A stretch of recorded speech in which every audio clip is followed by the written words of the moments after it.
Mesdames et messieurs, je vous souhaite la bienvenue à tous et à toutes. Je vous remercie pour votre présence ce soir et pour votre engagement. C'est vraiment un plaisir de vous accueillir. Good evening. My name is Jean-Paul Boudreau. I'm the Dean of Arts here at Ryerson University. Welcome to our panel on humanities, past, present, and future. I'm delighted to welcome so many of you here tonight.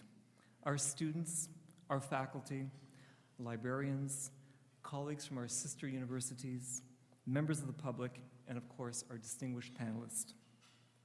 The humanities are at the core of what we do in the arts faculty, and I am certainly very optimistic about the future of the humanities.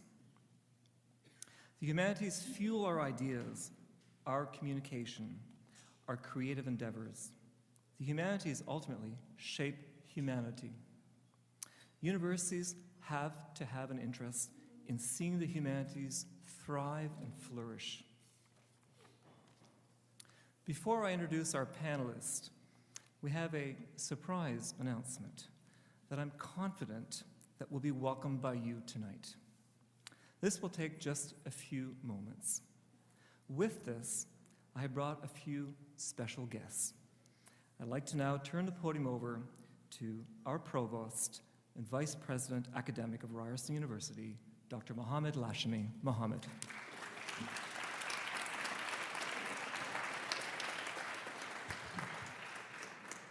Thank you very much, Jean-Paul, and merci beaucoup. Good evening. As Ryerson's Provost and Vice President Academic, it's my great honor to welcome you at Ryerson. Toronto is home to a dynamic and culturally diverse community. Our students and researchers benefit. I like to think that we give back to Toronto as a city builder through partnerships, events, and countless interactions. We attract talented people, game changers, innovators, and thought leaders. We are changing the landscape and serving society in the same time. This is what all universities should do. Ryerson is very proud to host the Humanities panel. Let me tell you why. We have a responsibility as a university to teach skills in critical thinking and analysis, to help students see the world and new development in connected ways.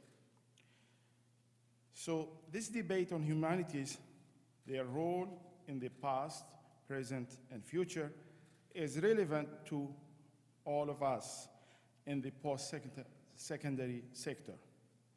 We are fortunate to have leading thinkers among us tonight to spark the dialogue. And finally, it's my honor to introduce two people who bring some very exciting news. Jean-Marc Mangin is the Executive Director of the Federation of Humanities and Social Sciences. Jean-Marc, bienvenue à Ralston. Jean-Marc has used his humanities degree in political science to great effect. For over 2 decades, he has led organizations in relief efforts, tackling problems such as drought, food security, and climate change. Jean-Marc has seen firsthand what can be achieved by people who work together to solve problems. We don't wait for crisis to do this work. He's joined on stage by Lisa Phillips, Associate Vice President Research at York University and Director of Research Policy on the Federation Board of Directors. Lisa is a leading scholar in the fields of tax law, fiscal policy, and feminist legal studies. This evening, Jean-Marc is going to tell us about Congress. It's a city-building event and one that many universities cover. No other event in Canada brings so many scholars together or shows so visibility the value of thinking across disciplines. Jean-Marc, please tell us more.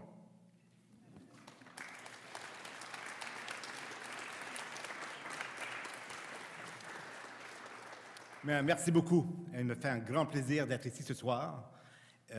Et je voudrais féliciter Ralston pour tenir cette conférence et le type d'événement dont nous avons complètement besoin, tellement besoin partout au pays. Donc, un grand merci d'être ici ce soir. The Federation, for those of you who don't know, for the Humanities and Social Science, its mandate is to promote the humanities and social science. We don't do that because we think it's a nice, cool, mind-binding thing to do. We do that because it creates meaning in our lives, that it helps us understand the world, and it helps us imagine, shape, and create more vibrant democracies and more human societies. That's the vision behind the Federation. And the Federation was created by a small group of people in 1941. Errol Innes was a key actor. And they did that because they were compelled by two things. One, the appalling state of the humanities and social science in Canada at the time, and a concern that with the onset of World War II, the federal government would then decide what is useful and what is useless science. Donc, plus ça change, plus c'est pareil. So the Federation has grown since then. It now has 79 universities as members, 80 scholarly associations from a wide range of disciplines, and 85,000 researchers, either in faculty, graduate students, postdocs across the country. It's a very vibrant community. And it's a unique Canadian creation. There's other fledgling umbrella organizations like elsewhere in the world, but none with the reach that we have and the ability to do advocacy, the ability to convene. And that's the second aspect that I want to talk to today. The Congress of the Humanities and Social Science. It used to be called the Learneds. Some of you call it the Stupids. Was a key moment in the intellectual life of this country. Over 9,000 people gathered every year to present their latest research, to debate, to network, and yes, to party.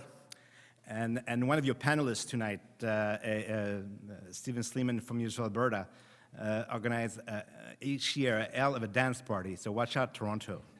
But it's not only scholars talking to other scholars. It's about, if we're serious about a knowledge society, making that as widely available as possible, and invite citizens into the conversation to truly become one of the key moments of our intellectual life, to sustain that.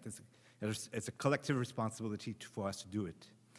And each year we have a bidding process. We ask universities if they want to host Congress, and if so, why? Why are you interested to bring 9,000 people together and put the resources that are required to do so? So Ralston did present a bid, and on that note, I'm not the person who actually make the decision. It's a board of directors, 13 people from across the country, from a wide array of discipline. Antonia Mahoney is the current president of the board. She would have loved to be here tonight, but she had to be in Regina. I will tell her that Toronto is making a pretty good imitation of Regina's weather, so she could have come here instead. But I'm very pleased to have Lisa from the board with us tonight and to make the announcement that you're waiting for. Merci, Jean-Marc. Bonjour tout le monde. I'm Lisa Phillips, and before I make the announcement, I want to tell you that Congress 2014 is going to be starting on May 24th at Brock University in St. Catharines. Registrations are already booming. It's going to be a fabulous event, so please join us for that. 2015, we'll be moving to the nation's capital. The University of Ottawa will host. We've announced also that in 2016, the University of Calgary will be hosting the Congress. And the big news is, in 2017, Congress will be hosted right here at Ralston University.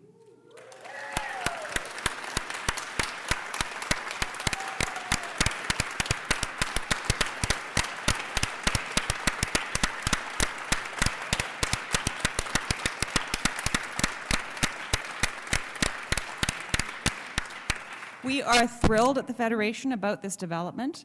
Toronto is an incredibly vibrant, multicultural, polyglot city that will have innumerable opportunities to engage public institutions and society in this Congress. We can't wait to see what Ryerson does with it. And I think this is a good moment for me to invite the president of Ryerson University, Sheldon Levy, up to tell us a bit more about a sneak preview, perhaps.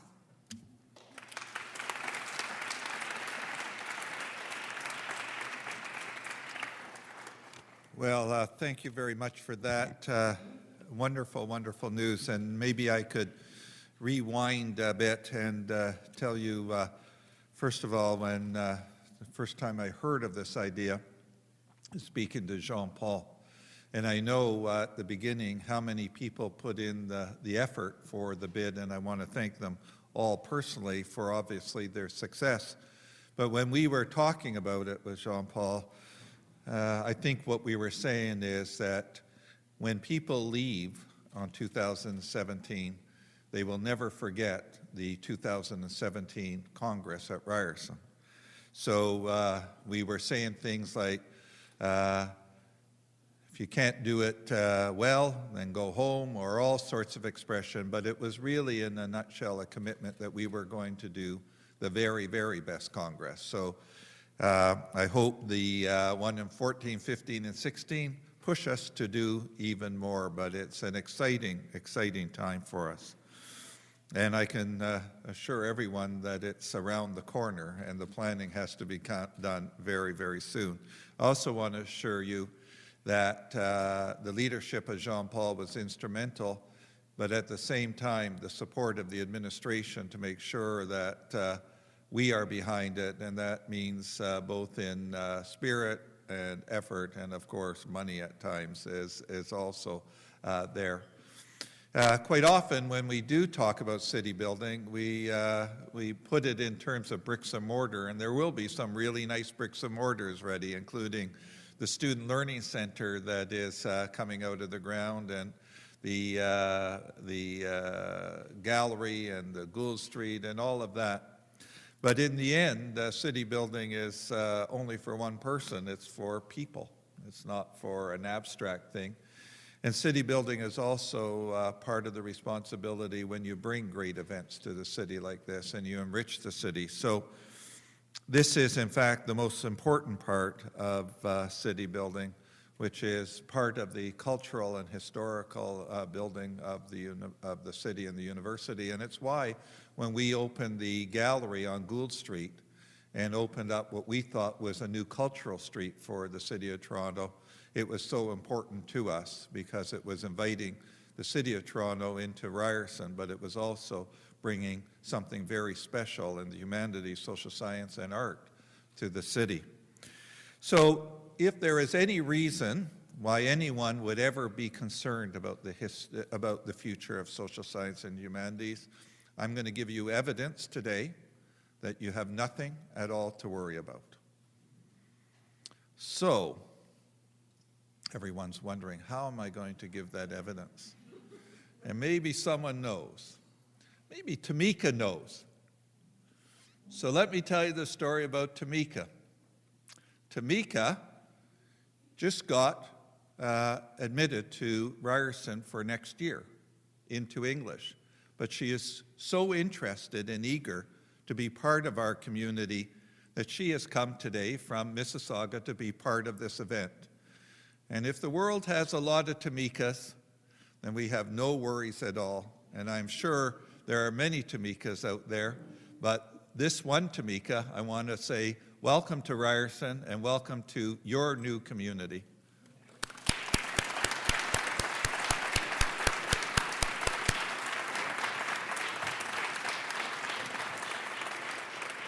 Thank you, Tamika. So ladies and gentlemen, and on behalf of all of us at Ryerson, it is a very, very proud moment, and we are not going to disappoint.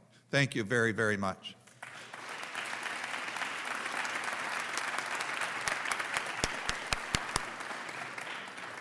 Thank you, Mr. President. I wonder if we could just take a moment and have you back up to the podium just for a quick photographic moment.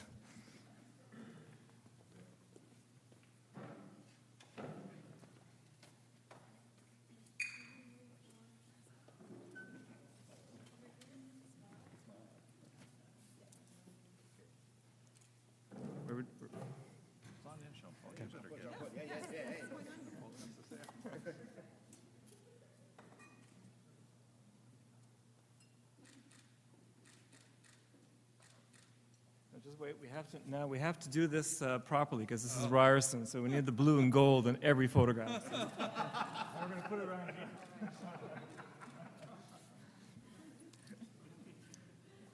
Our guests. We get to keep it. You sure do.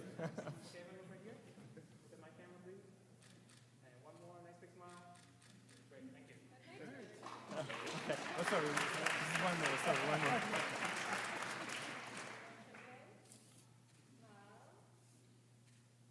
Thank you. Thank you.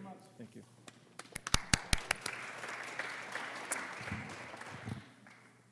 Un gros merci à Mohamed, Jean-Marc, Sheldon, et Lisa.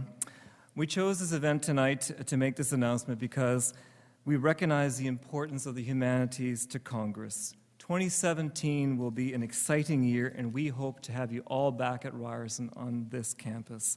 And to echo President Levy's comments about the important support that we received through the bid process, the administration of this university has been fantastically supportive. We really applaud their impressive leadership, and to Sheldon and Mohammed in particular, we really appreciate your great support of the humanities and the Faculty of Arts for taking the lead on this bid. Thank you so much. I would like to take a moment to thank the impressive team that envisioned and organized this event. The event is generously sponsored by the English department and spearheaded by Dr. Nima Nagibi, the interim chair of English. And I believe I want to see if I can spot Nima. She's in red, I believe. There she is right there. Nima, please.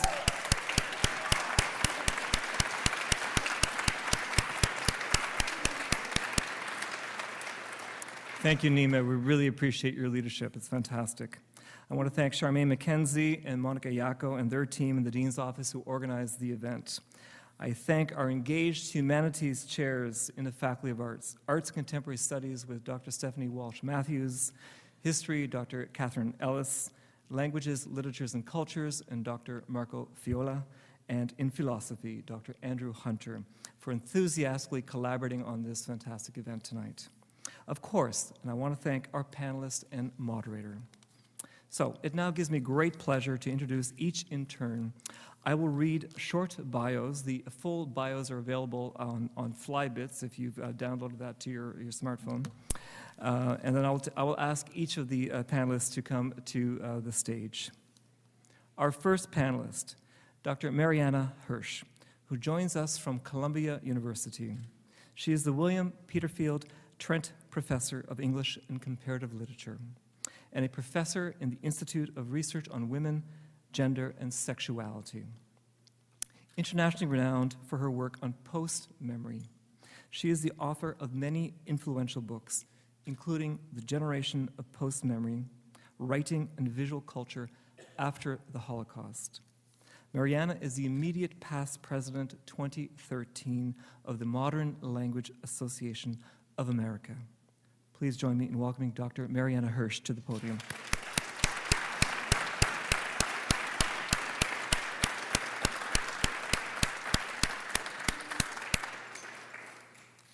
Thank you.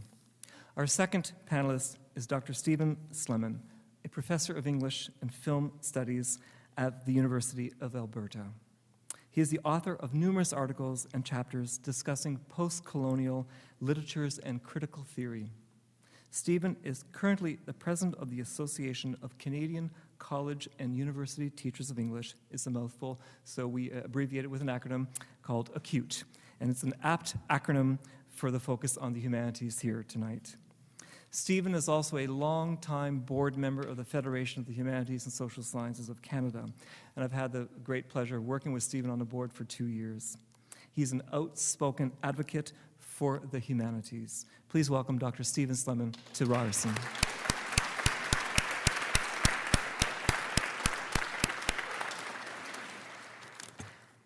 Our third panelist is Dr. John Ralston Saul, an award-winning essayist and novelist who has had a growing impact on political and economic thought throughout many countries.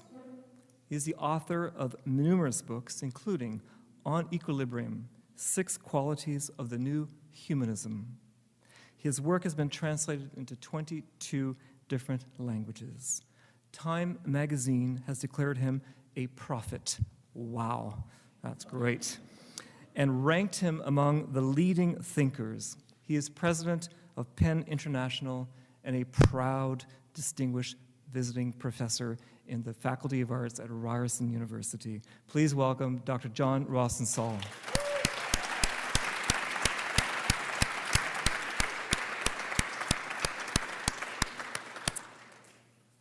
Our moderator tonight is Dr. Irena Gamel, a professor of English who holds the Canada Research Chair in Modern Literature and Culture here at Ryerson University. She's the author and editor of numerous books, including Looking for Anne, How Lucy Maud Montgomery Dreamt Up a Literary Classic. A popular mentor to students through her MLC Research Center, she has pioneered new methods of experiential learning and has helped many students, and there are many here tonight in the audience, to make the academic transition into their professional careers. Please welcome Dr. Irena Gamel.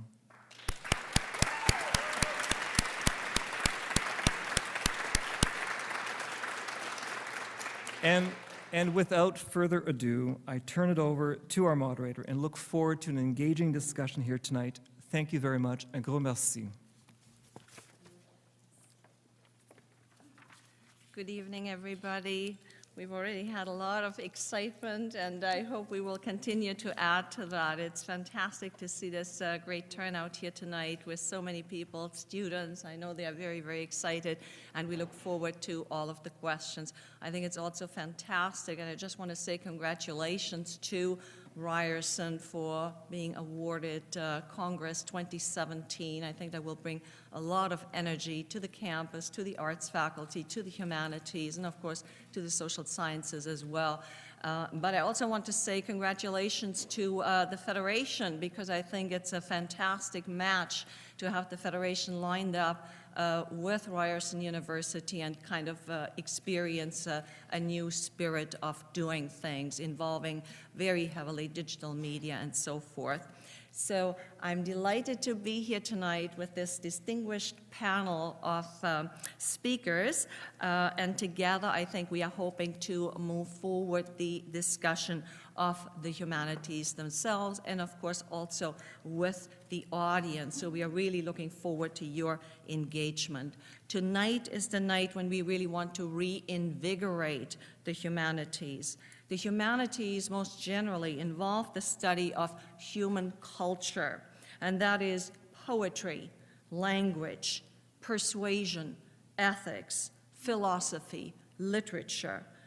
These, one might say, are also the very domains that humanize us, that are very important to our beings and our society. Tonight, we don't just want to hear about what's not working or about the problems with underfunding. Those problems are very, very real, no doubt about it. But tonight we also hope to be inspired. We hope to inspire each other about the world of ideas, the ideas that really bring us together, that galvanize us, that fuel our passion. And so ultimately, these ideas also transform us and transform us as a society.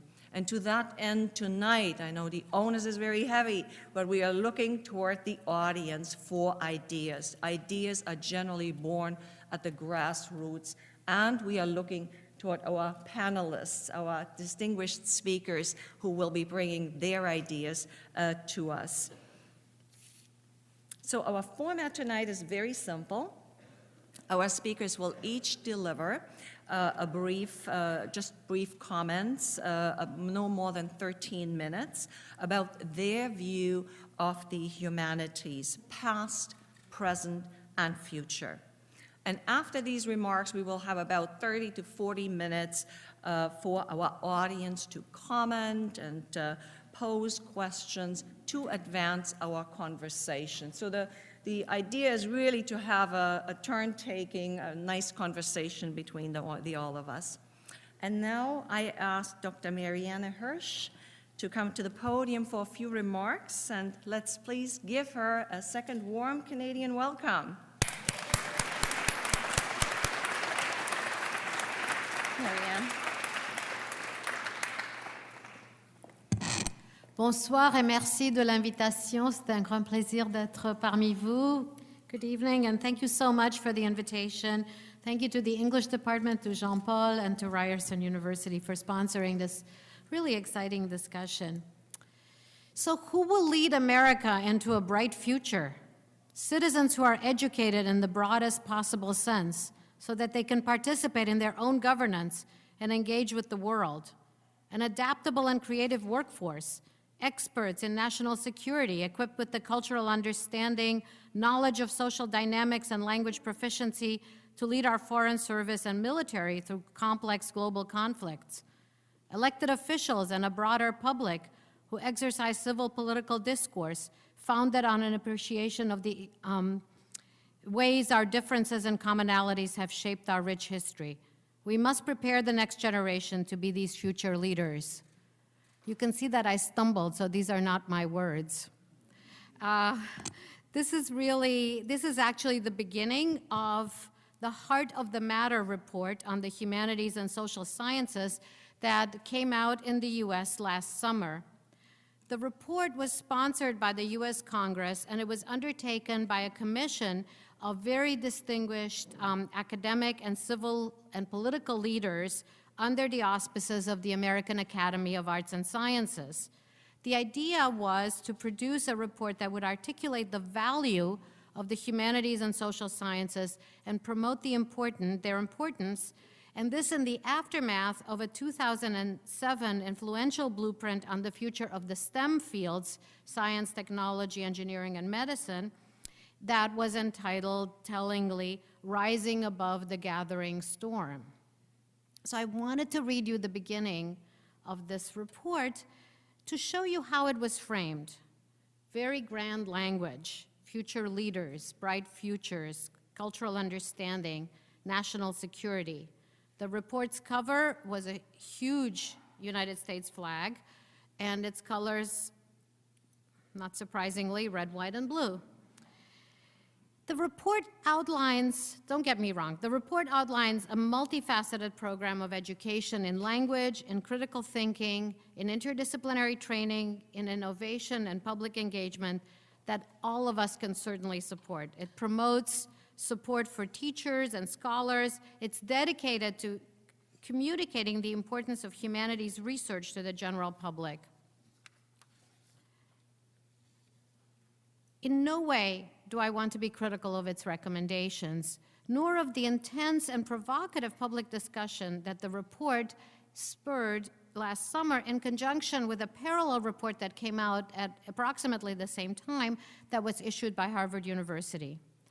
But I do wonder whether the premises on which these two reports and the discussions that have ensued are based offer the most helpful approach to strengthening the humanities in the eyes of this large and rather vaguely defined public that they address. And these premises, which no doubt begin as purely strategic, what we think they want to hear, are shaping our discussions, and I think are beginning to shape our very ways of thinking, and I think they're worth being scrutinized, and I'm going to suggest displaced or replaced. On the one hand, these reports rest on a premise of competition. Competition among fields, sciences versus humanities. The Harvard report especially is very concerned with enrollments and majors in humanities and social science fields as opposed to the sciences, but also global economic competition and the competition embedded in the language of national security and the flags. On the other hand, they invoke a premise of value, the value of the humanities and social science education that responds to the competitive framework that's set out. And so you could see that these related premises would elicit well-known and significant, if by now somewhat predictable, arguments on behalf precisely of the value of the study of the humanities, arguments that necessarily place us into a defensive posture. Because this is not a value structure that we control. We are subject to it. And in response, we can only articulate instrumental arguments that measure the employability of humanities graduates, the skills they acquire, enabling them to compete in the market as intelligent global citizens. Humanities students certainly learn critical thinking and analysis. They learn good writing as well as languages. And all of this, as has been established repeatedly, are valuable and valued by potential employers. Humanities graduates get good jobs. They learn more than that. They learn empathy, sensitivity, compassion, imaginative identification with others, and all of these are deemed valuable for transnational engagements. So this is the instrumental argument that's put forth in response to this competition scheme. To that, usually we need to add more. We need to supplement it by the defense of more intangible values that can't easily be measured or instrumentalized. Pleasure, richness, human interconnection, aesthetic, ethical, sensorial understanding and appreciation, greater empathy and ability to relate to others, and enhanced humanity. So, as convincing and potentially effective as these arguments are, and as much as I personally believe in all of them, I want to suggest that they're also profoundly constraining. Because these two sets of arguments, instrumental and intangible, are really two sides of the same coin. And I found very helpful a recent formulation by Judith Butler, whose essay I want to quote in a new publication called The Humanities and Public Life, edited by Peter Brooks, that just came out from Fordham University Press. And there Butler asks whether it's possible to defend the humanities without using the same framework of values that demands such a defense in the first place, one that structures knowledge precisely in instrumental, measurable terms. How can we both measure up to the demands of our politicians and our funders, and in her terms, quote, think critically about the modes of measurement and schemes of evaluation in order to figure out which ones are justified, which ones really suit their objects? Is there a way out of this conundrum? How might we be able to use our critical training as humanists to reframe the conversation? How might we mobilize the textual, historical, theoretical, and activist work that we do as humanities scholars and educators to intervene positively rather than defensively in these conversations? So I'd like to suggest that we reframe the conversation in three ways that I only have time to mention briefly. And first, and here's where my work as president of MLA comes in, I'm bringing bad news from south of the border, because before we even, in the leadership of Association of Teachers and Scholars of Languages and Literatures of nearly 30,000 members, we really would like to talk about literature and language, but we really need to do something else. We need to advocate for the labor conditions of our members.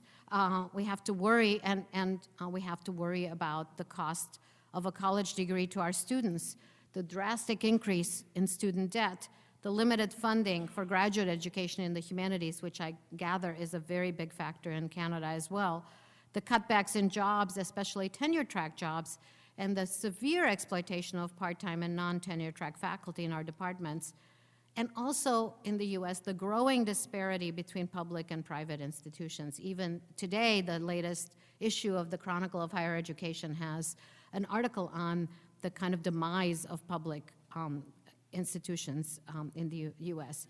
We have to think about adjunct non-tenure track faculty issues creatively and in solidarity with our tenure track colleagues. And I'd like to say that it's precisely the critical perspective we learn in our humanities education that should enable us to see the connections between these labor questions and the questions of college costs, and to refuse to with the question of the humanities, and to refuse to separate these problems from each other, and also to see that in these questions we have to work together with our colleagues in sciences and in the STEM fields, that these are not separate issues, and collaboration and coalition is needed. Second, I think, is where a historical perspective comes in, and this is where the past, present, and future of this panel is really important. So I think that the historical perspective is belied by the ways in which usually this debate is framed, which is to think under a framework of crisis. And by thinking about a framework of crisis, it becomes impossible to have a sustained conversation about the vulnerability of the humanities that is certainly not new. And if we move from crisis to crisis, we forget the last one, we move on to the next one, and we can't have a sustained conversation. So in reframing this, I would suggest a different framework. I would suggest that we look historically at what's happened with a wonderful thing, a dramatic increase in the number of students who go to college in the last decades. And because of this dramatic increase, humanities education comes to seem a luxury for an elite rather than the ground on which education has to be built. And given these demographic shifts and given cuts in funding, we need to acknowledge the long-term vulnerability of the humanities and to begin the discussion from that premise of vulnerability. And I find the frame of vulnerability much more helpful than the frame of crisis, because I think it does enable us to have a more sustained conversation about strategies for survival and renewal, a longer range approach to perhaps more creative and sustainable solution than the alarmist talk of crisis and its occlusions have offered the humanities in the academy. And if we're going to begin from a premise of vulnerability, it seems to me that the work that we do in the humanities in the academy can be helpful, because I think that that's what we do. We teach in the humanities. We teach how to foster the openness and vulnerability that we are encountering in relation to our fields. Our acts of reading and looking and listening, the aesthetic encounters that we stage for our students, these practices teach openness, interconnection, and imagination, and thus, in allowing ourselves to be vulnerable, we transmit that vulnerability to our students, and we can mobilize that perhaps to think about the state of the humanities as well. Third, I think such an acknowledgement of vulnerability will also reveal the interconnections that should prevent us from isolating the humanities from social sciences and sciences. From narrative medicine to digital humanities, to the turn to big data and literary studies, to epigenetics and brain imaging in my own field, memory studies, it's clear that we are in a set of important transdisciplinary conversations. And there's so many problems that require collaborative transdisciplinary approaches and solutions, but at the same time, I think interdisciplinarity, especially if it crosses what used to be called the two-culture divide, brings with it a number of challenges. So I'd like to spend a couple of minutes to think about what is the status of the humanities in these transdisciplinary conversations. Are we equal partners, or are we, as I sometimes feel, the ethicists that authorize groundbreaking research that we fail to understand? So what is not the value, but the truth value of our work? Its stakes as discovery and as innovation. Have you ever been, as humanities representatives, on grant panels that treat humanities proposals equally with science proposals? I haven't, because in my experience, humanities proposals are expected to be more comprehensible, less specialized. No one outside the field expects to understand the math or science proposals. Everyone marks down the humanities proposals if they don't fully understand them. So what does this say about an acknowledgement of our own specialized knowledge and discovery? So it seems to me that if we want to respond to these practices without defensiveness, maybe we should mark down the science proposals we don't understand. They're all supposed to be written clearly. So if we stop being defensive, we might begin to articulate our own discoveries, to claim their creativity and innovation, to claim their import for work in the university more generally, including in the STEM fields. Think of the last decades of humanities work. The reframing, just as an example, the reframing of our thinking about gender and sexuality, about race, about empire, about migration, about colonization, about how power works through language, through affect, through embodiment, about the effects of violent histories of the past on the present. Would it be possible to shift, just for an example, the situation of women and of gay and bisexual people in our societies as profoundly as we have without analyzing language and without changing language?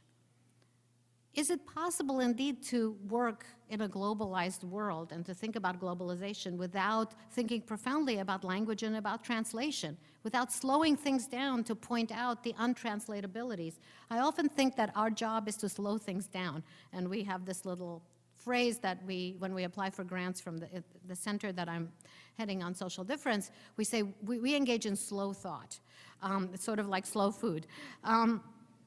So the question is, can behavior change without new ways of thinking and new paradigms of knowledge? I think it's up to us right now to claim these paradigms as forms of discovery, as forms of innovation, and as the necessary ground on which much scientific research about some of these very same topics can be undertaken. So forgive me for getting preachy. I think that's pretty much what one does when one engages these topics. But I think it's up to us to get out of crisis mode, to get out of defensiveness and dejection, to claim our accomplishments and to assert the value of practicing new ways of thinking about new and old problems. And I think it's only thus that we can survive in vulnerable times. Thank you.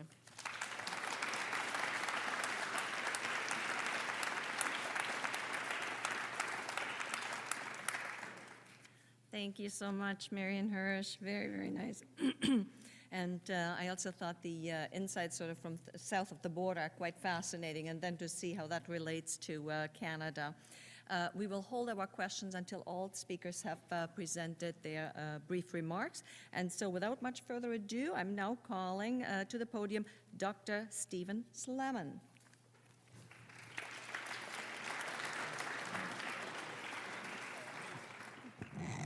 Je voudrais dire que je suis aussi tellement content d'être ici parmi vous. I am also beyond flattered to be a part of this otherwise ridiculously distinguished panel, and I'm thrilled to join, as it happens, in a celebration of one of the best decisions the Federation has ever made. 2017 isn't just any year for Congress, it's what they call the sesquicentenary. It's 150 years, and that's very big news. This city and its multicultural cosmopolitanism can bring a new vision, a forward-looking vision of inclusion and equity to the Canadian humanities. My thanks to the radiant Professor Nima Nagibi, who's interim chair of English at this university, an outstanding scholar of transculturalism. I do not know a better organizer. My thanks to you too, Jean-Paul. Ryerson, you could not have a more capable and visionary advocate in the Ottawa boardrooms. Thanks to the many departments and programs that have envisioned the support for this event tonight. Thank you too in advance for listening to me. And those of you who are standing at the back, there are now chairs in the front that at least I have vacated, and so you should at least feel free to sit down. We meet tonight in the darkening shadows of a humanity crisis industry. And here are just a few of the recent headlines. Humanities fall from favor. Prestige of the humanities at all-time low. And oh, the humanities, big trouble, but there's still some hope. Big trouble, some hope. I'm about to argue that the humanities do make trouble en route to social hope. That is their foundational purpose, and how they get there has nothing to do with mastery over a single object of study. We do not simply train to a given task. Years after you've forgotten that mid-Victorian novel you studied in first-year English was set in some manor house called Thornfield Hall, you still remember discovering that you fell in love with that book, not just because Jane Eyre was brave and admirable and deservedly got her man in the end, but because studying the book deeply made you understand all kinds of social systems and then bring them together. The class system, marriage property laws, educational policy, colonial history, the evangelical movement, the nuclear family and its omissions, women and labor, bourgeois liberalism, proto-feminism. You forget those details, but you remember that you have to put things together, interpretively, critically, in order to understand. Maybe you remember that behind what you learned, there was research, and that it really helped you to get to the difficulty in the material. You certainly remember that it was one thing to have in place a whole series of informing social systems, another to assemble them into an explanatory narrative. You learn in the humanities that everything depends on how that narrative gets told. The socially dominant narrative behind today's crisis in the humanities might as well begin with these words. Dearly beloved, we are gathered here today to celebrate the life and honor the memory of the humanities as we have known them. Some of the crisis reports splash tears over a humanities that once taught individual refinement and character, but now just teach technical writing skills. Some of them weep for a younger and more innocent time when the humanities were known and recognized for their capacity to generate cultural and economic prosperity. A lot of the eulogizing dwells obsessively on the declining years of the humanities. Student enrollments down 20% over the last decade at Harvard, student enrollments down by a shocking 50% since the 1970s, numbers ad nauseum. And it would not be a funeral without some crowing over the corpse. The Australian Prime Minister's first promise after his election win last September was to stop funding, quote, increasingly ridiculous research projects, and he gave some examples. A peer-reviewed study that looked at how public art represents climate change, wasteful. A study examining how certain Islamic interpretations of sexuality needed to be understood within contemporary approaches to reproductive health, futile. The various reports on the death of the humanities, for or against, fuse together to form a master narrative of our obituary, and our usual counter-strategy from within the open coffin has been to rebut the substance of these claims separately. Let me be clear. Detailed, evidence-based rebuttals in defense of the humanities really do matter, and we must, as Marianne said, continue to make them strenuously. In response to the general claim that the humanities have fallen from a golden age, brought low, and here you name it, brought low by critical theory, by technical language, by feminism, post-colonialism, cultural studies, queer studies, against that prevalent myth, I like to remember a book by one of Marianne's colleagues at Columbia, Gauri Viswanathan, a book which demonstrates that my discipline, for example, English studies, didn't just begin on some Olympian pastoral meadow of interpretive dancing and poetry, but actually found its start in British India in the 1830s as an instrument of establishing imperial hegemony, colonial domination by consent. And in response to the general assumption that the humanities have now become passé and insufficient in the work of economic prosperity, it remains crucial to demonstrate, as so many excellent blog postings and newspaper articles have repeatedly pointed out over the past 2 years, that training in the humanities produces precisely those skill sets that business and industry are looking to, especially in Canada, as we shift out of a Fordist and resource-based economy into small and middle-sized entrepreneurship and innovation. Communication, research skills, writing skills, and actually that's too soft a word, writing skills. We don't just teach writing skills, we teach writing flair. Collaborative thinking, problem solving, more important, problem finding, cultural literacy, religious literacy, cross-cultural literacy, empathy. Humanities students are the hot new hires of the contemporary corporate world, and we have to keep proving that it really is so. Here is just one engaging statistic, which I'd like to flag especially for Tamika and for those other high school students who may be here en route to your Ryerson Humanities.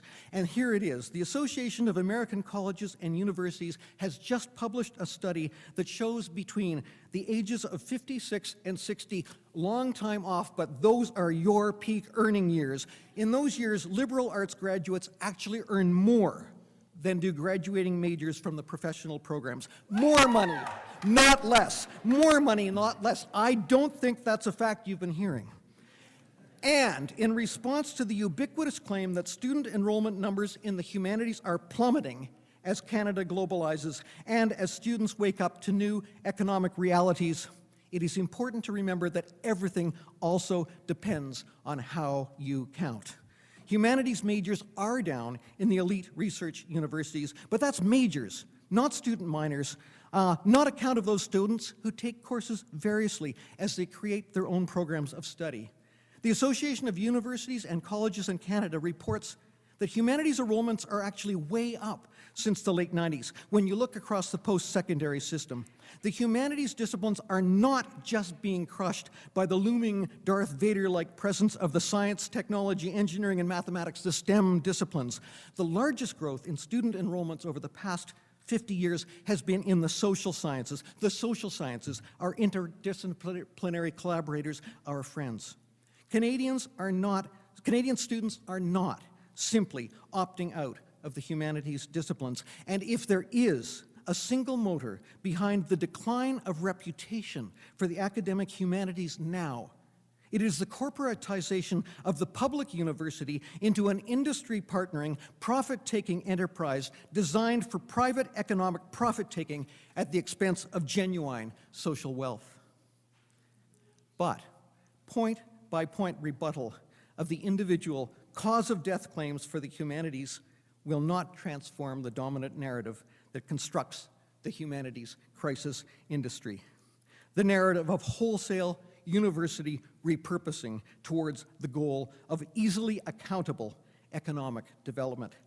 That narrative does more than just energize the crisis industry. It also justifies why women's studies programs and language studies programs across the post-secondary spectrum are being systematically reduced and attenuated. It justifies why entire programs in English and philosophy just got canceled and all the staff dismissed at Australia's aptly named Charles Darwin University. It informs the Harper government's manipulative redeployment of research funding within the Social Sciences and Humanities Research Council into industry partnership programs so that success rate in the Standard and now Insight grant envelope has dropped from 42% 14 years ago to 21% in 2012. And the fact that the National Science and Engineering Research Council funding for basic research has fallen from 50% to 38% of the overall budget in very recent years. So that NSERC's University to Industry Technology Transfer Program can swell.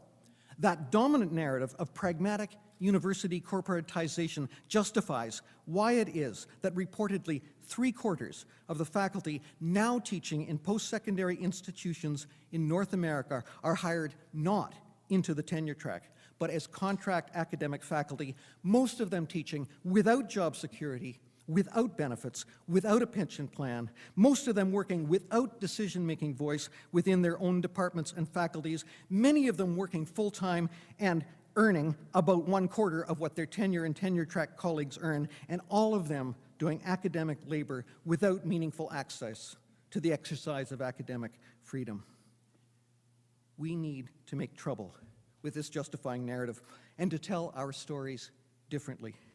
The World Economic Forum today places Canada 35th on the gender gap for wage equity and 41st on the gender gap for political empowerment. Recent legal decisions in Arizona and India and Uganda demonstrate painfully that global inclusion and equity for LGBTQ peoples remains a very distant future project. 63% of First Nations children in Saskatchewan and Manitoba live below the poverty line.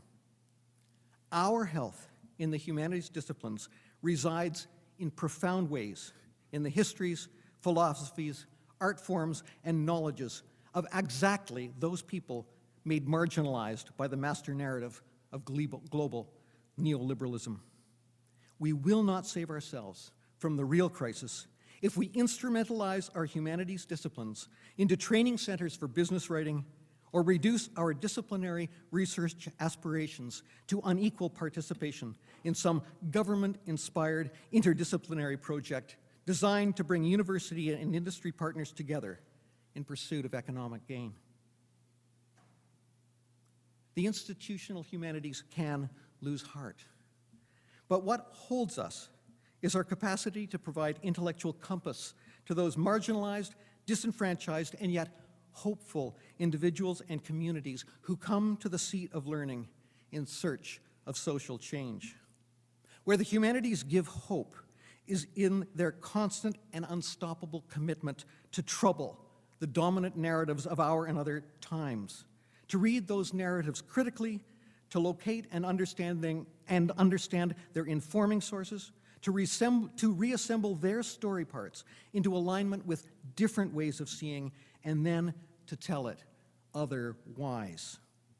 Equity, inclusion, mutuality, understanding, participatory citizenship, these are the hopes that underwrite the only certain future for the academic humanities.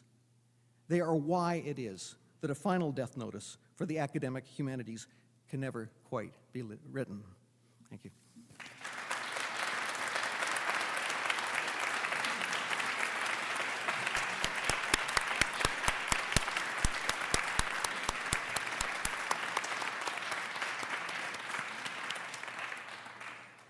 Thank you so much, Stephen, also for your critical lens here and for your passion. I mean, your passion for the humanities is quite evident. I also thought it was fascinating to see some of the parallels between the two talks, to sort of focus on the discourses of crisis, empathy, and so forth. So I look forward to discussion and looking at some of these in more detail.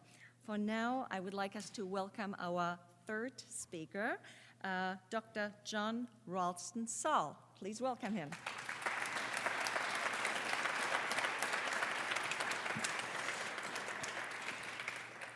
Premièrement, je suis très content de voir que tout le monde parle français dans une université où peut-être on pense que ce n'est pas le cas, mais c'est le cas, et on le fait avec grâce et avec un grand niveau de confort, donc c'est très très bien. Et je crois qu'il y a un thème, je suis tout à fait d'accord avec ce qui a été dit jusque-là.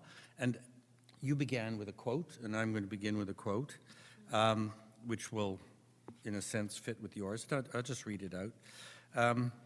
The past century proclaimed the equality of citizens before the law, the 19th century, a conquest carrying formidable weight.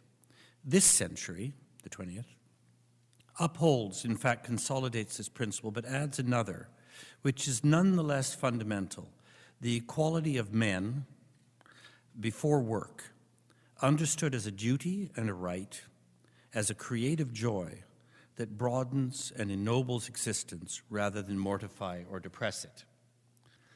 Now, it could have been from the same report. It could be from the reasons, the papers telling us that we should be reorganizing our universities around the management structures that have just been mentioned. It is, of course, from Benito Mussolini. That's what's known as a cheap shot. And in fact, the phrase it was, this century upholds, it was this fascist century upholds. And the only reason I quote that is simply to say that the arguments that are being made about the attacks on the humanities and the problems of measurement, the desire to push the humanities in the direction of utilitarianism and measurement, don't come simply out of the business schools, although they do, or out of the rise of the managerial religion which dominates today, that it has very, very deep roots, and that you can find most of what is treated today as mainstream thought about how we should organize society and run society, and therefore educate kids and hire professors. You can find all of that at various points in history, but very specifically in the 1920s and 30s with the rise of corporatism, which was later called fascism and Nazism. But when you strip away the racism and the uniforms and the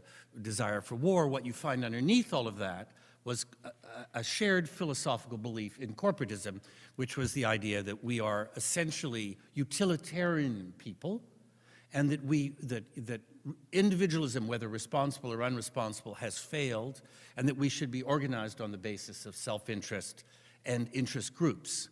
And we should have stakeholder meetings, for example, a profoundly fascist idea, that people are only brought together on the basis of self-interest, not on the basis of the public interest, which is what someone in the humanities would say. So let me add a second sort of cheap shot for the beginning, which is that as president of PEN International, I'm obliged to point out that today there are approximately 850 writers in prison around the world today, plus about another 50 who are killed, so let's say 900 a year. Almost all of them, whatever they do, are the product of the humanities. There are virtually no, well, there are no economists in prison as far as I know. Excuse me. There are almost no soldiers, there are almost no business school people, etc. Now, it's very, this is low what I'm saying. You've heard the high argument. I'm taking the low road. And the low road is true. There are almost 900 people either in prison or being killed a year because of the power of the humanities. Why is Liu Xiaobo in prison? Why are these people in prison? They just said something. They just made an argument, a humanities argument, essentially, about the role of people in society. And this terrifies money, it terrifies military power, it terrifies political power. Otherwise, they wouldn't be in prison. I know the list. These are people who don't have a gun, don't have much money, don't have a bank. They're in prison. This tells you that not only are the humanities not dying, they're, in a sense, as powerful or more powerful than they've ever been. So I think there is, indeed, an enormous danger in any step taken by the humanities to please the ruling ethic of the day. It is that old argument, you know, well, racism is back. Maybe we should be a little careful about what we say. I mean, it's the same sort of thing. Managerialism is in. Utilitarianism is in. We must be careful to prove. And I'm not saying your numbers are wrong about the jobs and all the rest. You're right. But my experience is it doesn't matter that we make those arguments and prove it. They simply are not interested because they're not interested in thinking people being in positions of influence and authority. They're interested in a managerial approach towards society, an approach which does not have ideas in it, which is not about public argument and public debate. I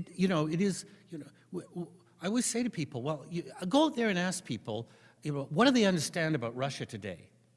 The last 200 and so years. And you'll discover that not one of them is basing what they understand about Russia on some sort of utilitarian argument. It's all based on Tolstoy and Dostoevsky and Chekhov. That's what our understanding of Russia comes from, with good reason, because these are the thinking interpretations of real societies. So I think that, in a sense, we in the humanities have failed, not because we've become too complicated, but because, in a sense, we've forgotten, to some extent, in doing all the good that we're doing, but we've forgotten to some extent that the roots of the humanities are not in utilitarianism, but they're in relevance.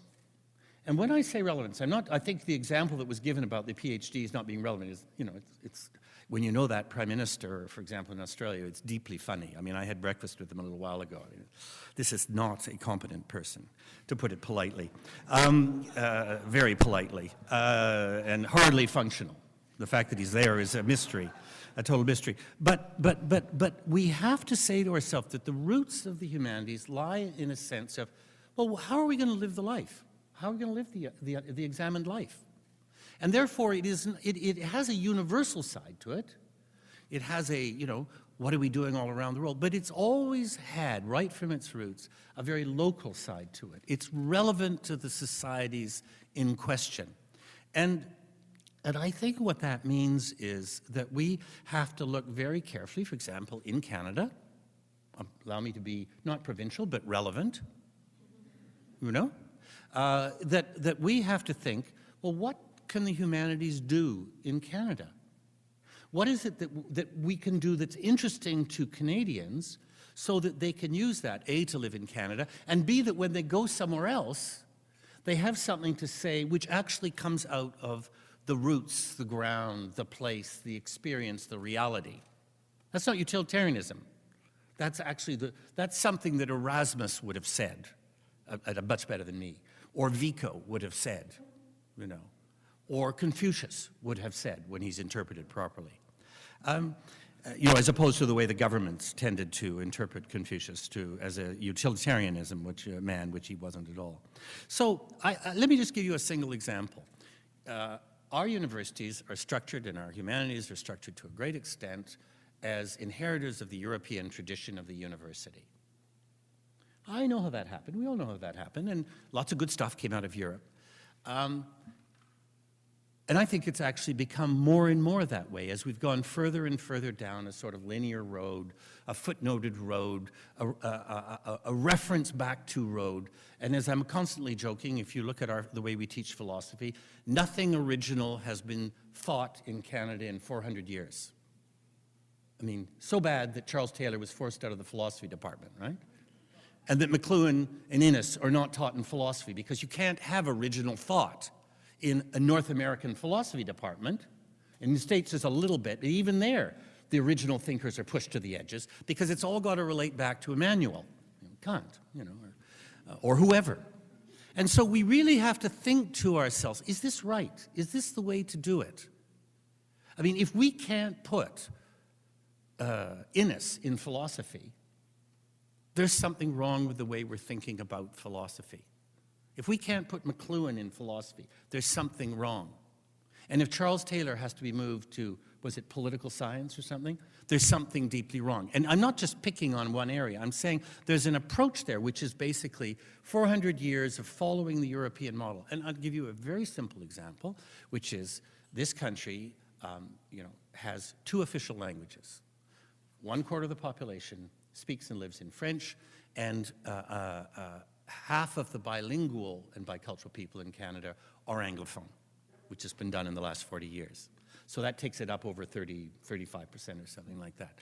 If you are in the English department, you start with Chaucer or whoever, and you work your way painfully through and end up with some Canadians at the end. I'm simplifying grossly, Randy, right? But it's still, and you're allowed a bit of the British Empire, sort of as an outcome of the English language process. And then you go to the Université de Montréal, and the same thing happens starting with, the French writers, and you gradually work your way towards some French-Canadian writers with a few tips of the hat to some people in Algeria, whatever.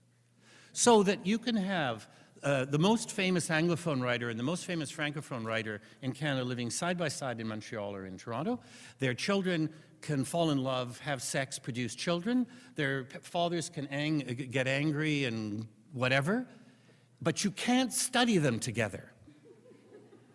You cannot study them together because we have not rethought literature in terms of Canada. We actually teach literature as if Canada doesn't exist, as if it can't exist to have those 2 cultures, to say nothing of the way we do our poetry anthologies. In the beginning, the poetry anthologies were English, French, and actually there were some other immigrant groups who had interesting poets in them, and they were in there. Now it's all been divided up neatly, very, very neatly. So that if I say to you that the greatest anti-war poet of Canada is Stephen Gay Stephenson, who happens to be also the most important early modern poet of Iceland, he lived and ran a farm in Alberta, he's not taught because where does Icelandic poetry fit into Canadian literature, into anti-war poetry?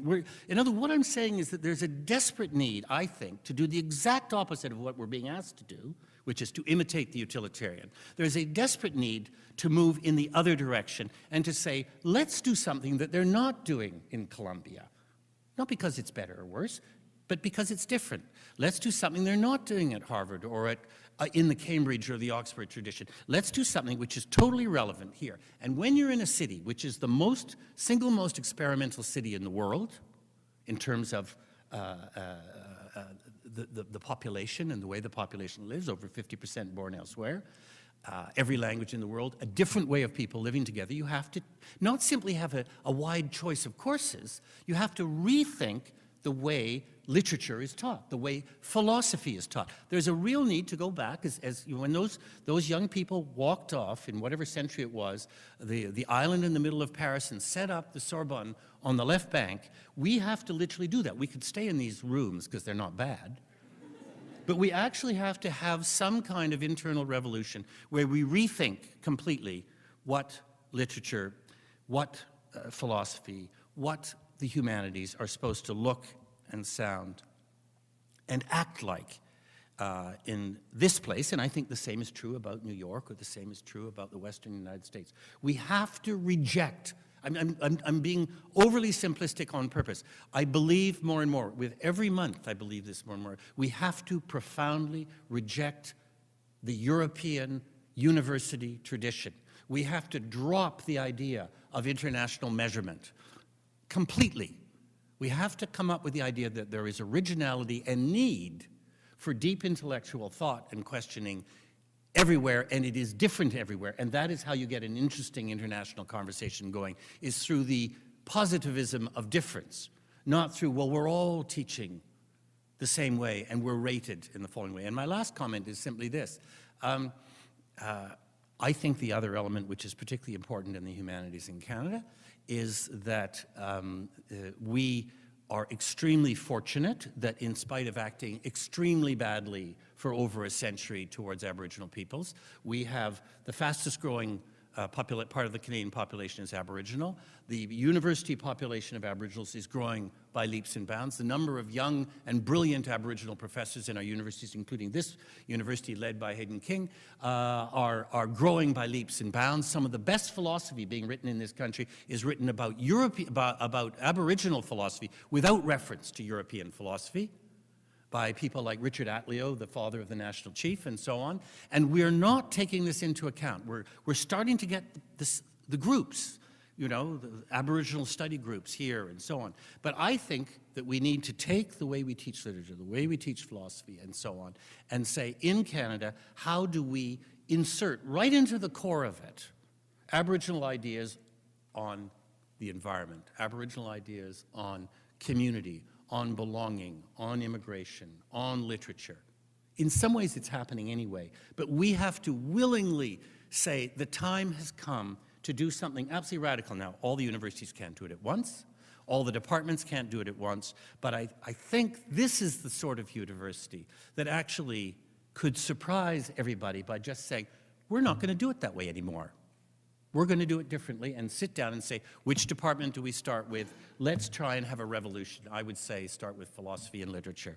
Let's have a revolution in philosophy and literature and rebuild something just the way they created years ago the most radical medical faculty at McMaster by going at it completely differently. Let's do the same thing here with the humanities, have the talent, have the brains, and I think the drive. And this would be a good place to do it. Thank you.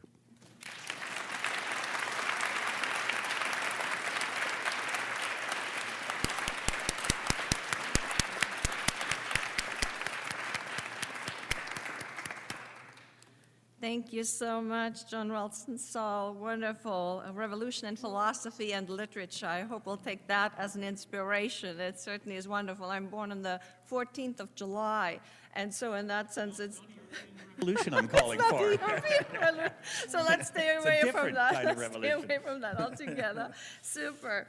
But a fantastic start here into our discussion. And now, of course, we want to open up to the audience itself. And I would like to extend the invitation to people in the back again. There's a wonderful row over here which would allow people to really engage with our panelists over there. So feel absolutely free while we get set up over here to just come down and take a seat over here.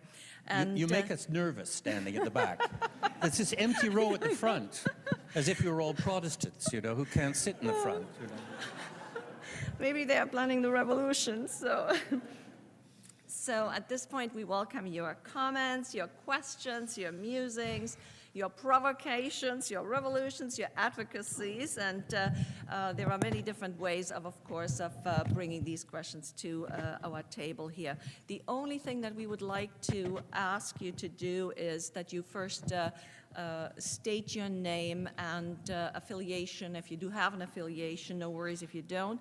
And second, that you keep your questions and comments and musings focused and short so that we can include as many of you as we can.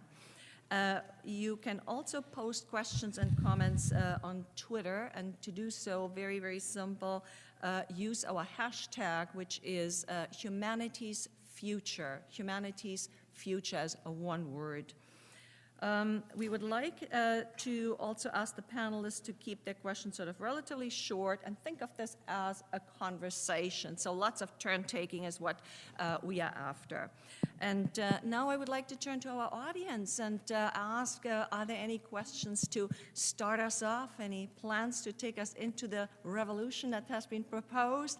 Let's get some of the ideas to our panelists and let's engage them. Please.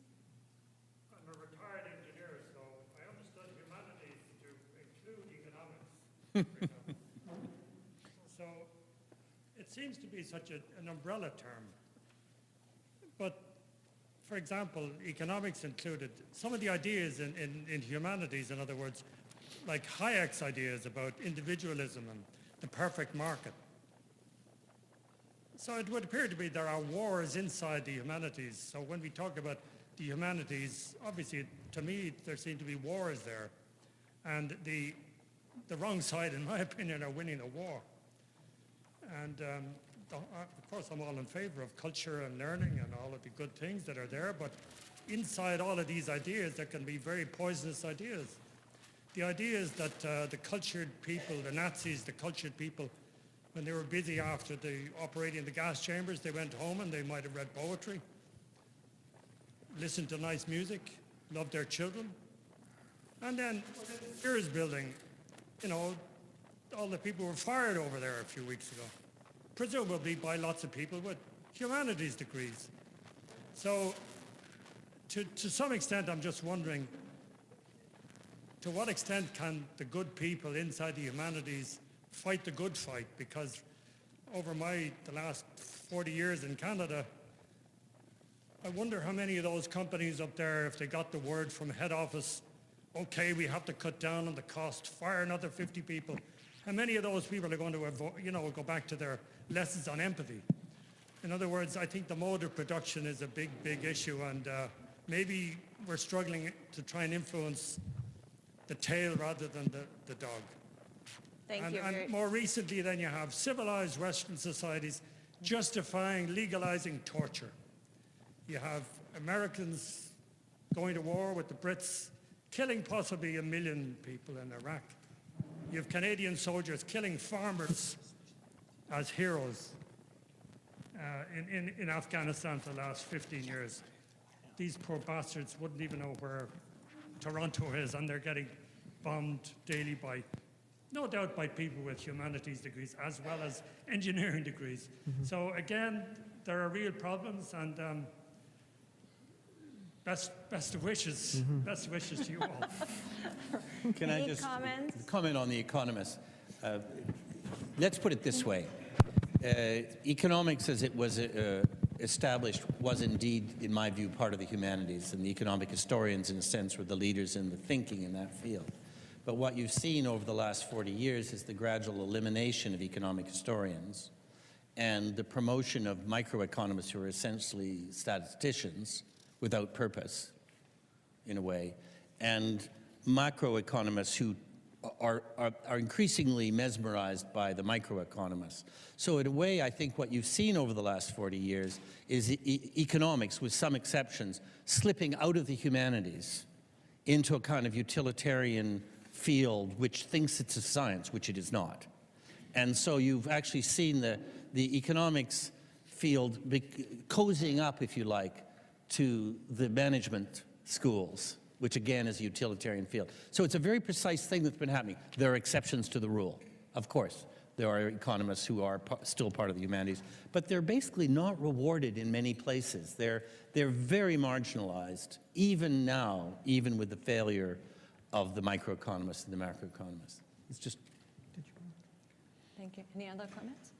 Well, could I add one thing to this, and that is that in my view, the scholarly disciplines are not at war with one another. We do live at a time in which the humanities are sometimes accused of being on the attack, being in war because we are defending a fairly difficult moment.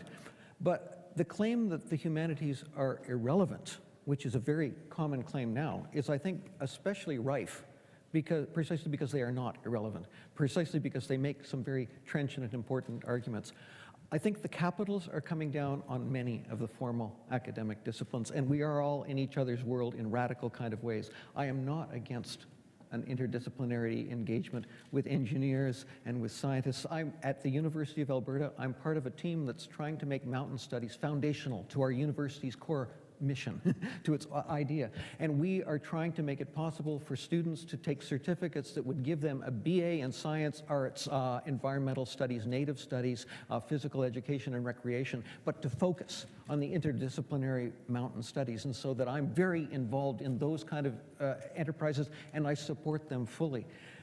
Engineers are very close to my heart too, and I think we can work together in meaningful ways, but we are at a time when a rising discourse of corporate instrumentalism is causing us to basically find not our common ground and our best selves, but in fact that competition that Marianne spoke of between ourselves. And I quite agree that we have to resist that master narrative of competition, that master narrative of corporate instrumentalization, if we are to save ourselves. Thank you very much. Other questions? Hi, my name is Paul. I'm in the Department of English, and I have a question for Dr. Saul. Since you put the suggestion out about reorganizing the departments, and that one of them might be the English department, and some of us from the English department are here, and I think, might be curious as to how you would start us off. We're a bit cautious to stick our foot in our mouths and say something we shouldn't. Could you start us off on that discussion? Well, I think I made the point. I mean, I think there's, you have a country that functions in two languages, both originally European languages, but I think have been deeply changed here. It would be very interesting just to begin by saying, well, how could we deal with literature in a way which which doesn't say that the world is structured according to a linear path that starts in one place in that language and moves gradually through time, through styles and time in that language. And perhaps it doesn't, perhaps it works in other ways, and that language plays a much more interpenetrating role. For example, I'll give you, law. It is, if you go and talk to the Supreme Court justices, they will tell you that law in Canada is a mix, but an unidentifiable mix of what came out of England, what came out of France, which then met up with Aboriginal law here, which radically changed the way those laws were applied in Canada already in the 17th and 18th and 19th century. And now all the victories at the Aboriginals at the Supreme Court over the last 30 years have reconfirmed the changes that were made to European law in Canada to make it Canadian in the 17th, 18th, and 19th century. And those civil and common laws are melded together in a way that our kind of national legal institutions, we sort of say we have two legal codes that come out of Europe, but the reality is when they actually start making judgments, they're making judgments based on a kind of meshing of all of that into a local experience. So that when you then turn around and say, well, who looks at, when Supreme Courts around the world are making judgments and they want to get references from elsewhere, who looks at ours? And who do we look at? And then you start to see, well, actually, the people who look at each other a lot are the people who have Aboriginal populations, look at each other, being functioning Aboriginal populations. Federations look at each other. People who believe that you can get by without civil wars and violence look at each other. And the result is there's very little reference, for example, from Canada to the United States or to Britain or to France. Almost none. The references are to Germany, Australia, New Zealand. We basically wrote with the South Africans their constitution because they were looking for something that would work for a multiracial, multilinguistic federation. So, in other words, law, even though many of the law faculties haven't admitted this, many have, law has really begun to restructure itself in a way which reflects the civilization.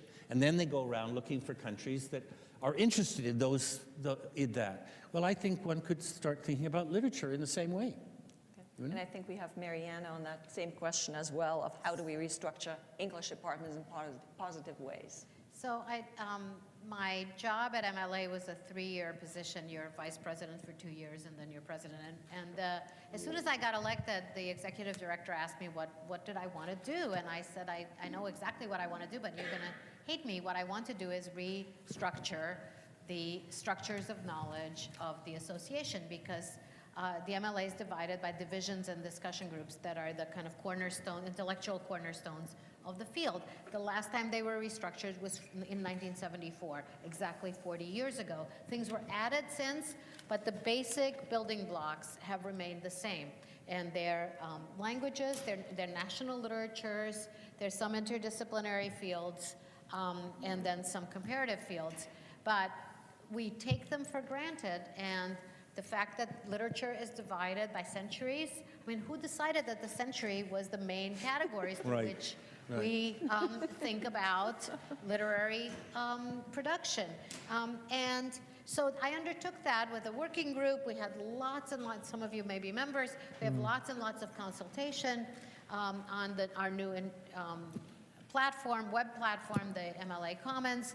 And we had the main literatures, which were English, French, Spanish, Italian, and German. And then we had the other languages. They were listed under other. The map looked the way it would have looked 40 years ago. It was a really difficult process. There's tons of resistance to rethinking and to revolutionizing precisely in the way you suggest and in the way you asked. Why is there such resistance? I think the crisis mentality and the cutting of costs and the fact that we have to defend ourselves has prevented us from thinking forward about what we might want to teach and what kind of research we actually do and how to map that on to those categories. So it was a really difficult process because everybody agreed that new things had to be included, but nobody wanted to give up anything lest they lose a position or their positions were cut, or things like that. So, I mean, for example, smaller and smaller units in the discipline we call English, whatever that is, right? And huge units in other parts of the world. So we have, 2 divisions for 18th century English, but 1 for Africa, okay? Where does Canada fit into this? It's a real problem. I mean, we do have a Canada forum, as we call it now. Well, is it English? Is it American? It's not American because American is U.S. Where's the hemisphere? It was a really, really interesting conversation. But I think if we were allowed to think, if we're allowing ourselves to think about what we're actually doing rather than, well, wait a minute, we might lose some little turf, it would have been a much more creative conversation that we could have had. Thank you. That in a way is why the measurement, the sort of national, continental, international measurement thing is such a problem, because it actually hands power to whatever the conservative in the sense of no change dominant group is. And that's why the real way to make the change is actually within, 1 or 2 universities get together and say, let's try in our 2 universities to do something radical. People will come if it's interesting. And then people will say, that's an interesting place. But that means stepping outside the measurement of who's got the best English department, or, you've got to step outside that. And we also have Stephen on that question. Just briefly, it's so important to make the distinction between the kind of change that happens because we perceive ourselves to have to jump through hoops in order to establish the value of our work, and the kind of change that happens from the kind of conversations that have been going on for the entire time I have been in English studies. The humanities change from within. They change in part in response to the aspirations of the students who come to them and who seek social change. But when I went to Queen's University in the early 1970s, my English department looked nothing like what English departments are now, and that the humanities have historically provided welcome ground to the marginalized who come to seek change. The post-colonial studies has come, cultural studies, gender studies, queer studies, and so on. But I do think that we don't want to let that instrumentalist force also package us away, or displace, and package and displace our own very strong desire to to advance much more quickly the reform movements within our own disciplines. And I quite agree with John on this, that it should not be possible for an undergraduate student in a Canadian university to graduate without having been given genuine and meaningful access to the literatures and the oratures and the art forms and the musical traditions and the philosophies and the traditions and the ecologies of Canada's First Peoples. It makes no sense that that should happen in Canada, and we really should move forward in that direction.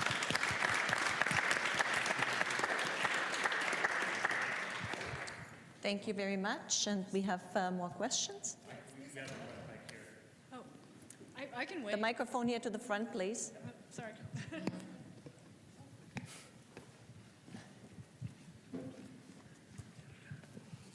Thank you. It's Lisa Phillips here for the Federation, and I share your skepticism about measurement. However, we do need to persuade the public to underwrite us as humanists. And I guess one of my question is, how do we find our champions outside the academy who can speak and advocate? Because when we defend ourselves, when we speak for ourselves, it's difficult not to be heard as defending our turf, or as there's a self-interested piece there of resisting change or resisting accountability. And so what I'd like to get your thoughts on, anyone here in the room, maybe John has some thoughts about how do we find people in other sectors who maybe have graduated with a humanities degree, who are leading a major institution, or where are these people who could speak out not from within the academy, but from having appreciated its value? I mean, I don't want to, you know, I use the word relevance in the sense of you live somewhere. People live somewhere. They live inside a civilization or inside a part of a civilization, and it has to make sense inside that civilization. I think you would be amazed that if the humanities acted in that way more, that you would find the support. I think already, as you just described, I mean, by bringing in all sorts of other communities, people should say, oh, well, that's where they're doing that kind of work. That's called relevance, you know? But I think it needs to go much, much further. I think a lot of Canadians, you know, look, 40 years ago, there was no French immersion schooling in Canada, and the schooling system for Francophone minorities were going down the tube because there were no protections for them, etc. Today, as I said, in those days, the number of Anglophone Canadians who spoke French and read French were probably about 10, and I think I know them all, you know, I mean, sort of thing. And you know, today, half the bilingual, bicultural people in Canada are Anglophones, right? They come up through the high school system, and as they get into grade 9 or 10, their teachers start to say to them, you better get out of French immersion. Why? Well, you want to get into university, don't you? Well, what's it? Well, you know, universities have an entrance exam system, which is based on the European model, which is based on the measurement competitive model, and they're not interested in the fact that you're an Anglophone in a French immersion thing, and you might not get the same level of marks in English because you did it in French, and therefore you're going to be penalized. Instead of saying, isn't it absolutely fantastic? Because not only are these kids bilingual, but most of the people who've learned Spanish or Chinese or Portuguese are the people coming out of immersion schooling. So they're often trilingual. And those people are penalized because the universities are still following this European, North American model that streams and says, oh, well, you're an Anglophone, you have to get these kind of marks to get in as an Anglophone, and then, you know, and we don't care that you've done this other very interesting, very humanist thing. Because let's not forget that speaking more than one language is central to the humanist tradition. Right? Thank you. Now, in Canada, French would be the logical second one, but it might be others. In speaking 3 or 4 is the sign of an intellectual. So I fail, because I can only do 3. You're asking a really important question. I don't think we should let go of measurement. We can't. We can't. I mean, that train has left the station. We can't just say we're not going to measure. I have to quote that essay by Judith Butler again, because she did something so beautiful. She said, measure, it's part of our whole tradition. What about meter in poetry? What about measure in music? Why can't we just appropriate that language and see what we can do with it if we appropriate it and think about measurement in more creative ways? So, I mean, I don't know how you translate that into who's speaking for us, but just a nice thought that I think we could stay with for a bit. And on bilingualism, we need you in the US to articulate the value of being bilingual. I mean, this country is so way ahead of where the US is, where we are talking about English as the national language and try to get the Spanish-speaking kids to forget their Spanish so that they would do better in their tests. I think we need the articulation of why it's important to be bilingual. The MLA issued a statement 2 or 3 years ago saying every US citizen should be bilingual. Now, what power does that statement have? We need more than statements. We really need to get to figure out how in the fabric of our everyday lives and our ways of thinking, that makes us people who think more creatively by knowing 2 languages and therefore multiple cultures. Stephen. There are so many men in our consumerist culture who are so very anxious about measurement. And my own feeling is that we tend to go to such men when we seek our community voices, and what they tend to do is to reinstall the dominant narrative. And that is the business person who says, yes, this is the kind of person I want to hire, or that Google is hiring up all the English graduate students. And I think these are valuable arguments. But I have actually not seen the evidence that Canadian society really has diminished in its belief in the value of the humanities and the value of training in and around that. I do not think this is true. And I think that what too often gets called, quite wrongly, ordinary Canadians do support our work. I think there's much stronger support in communities. And I will just say one small example. With my writing partner, we are writing a history of early Canadian mountaineering, especially in the national parks. And this was a history that involved the massive disenfranchisement of First Nations and Métis people from the parks. So we sought community partners in order to do this work. And that was the Alpine Club of Canada and the Association of Canadian Mountaineering Guides and Parks Canada and so on.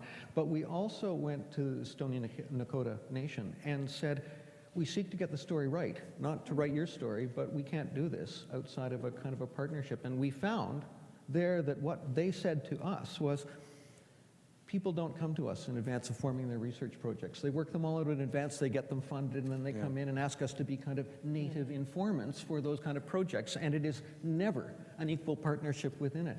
Until we actually start building the kind of research projects that focus not narrowly on what our government is telling us counts as economic prosperity, but really goes to the notion of social wealth, we will not build those collaborations with the community. And that is the answer I would give to that problem, Lisa. My sense is that we have support that we have not really learned how to mobilize. Thank you very much. Other questions? Can we get the microphone? Sorry about all the sprinting, but it keeps us busy. Thank you. My name's Lily Cho. I teach at York University in the Department of English. And I have 2 things I'd like to say. I guess the first, I hadn't meant to do this, but Marianne, when you were talking about measurement, it reminded me of something that I grew up with, so I'll just share it very briefly with the room. The first poetry I learned was Tang Dynasty poetry. There's a collected a series, 300 poems from the Tang Dynasty. My father taught them to me when I was very little. I didn't actually know what they meant.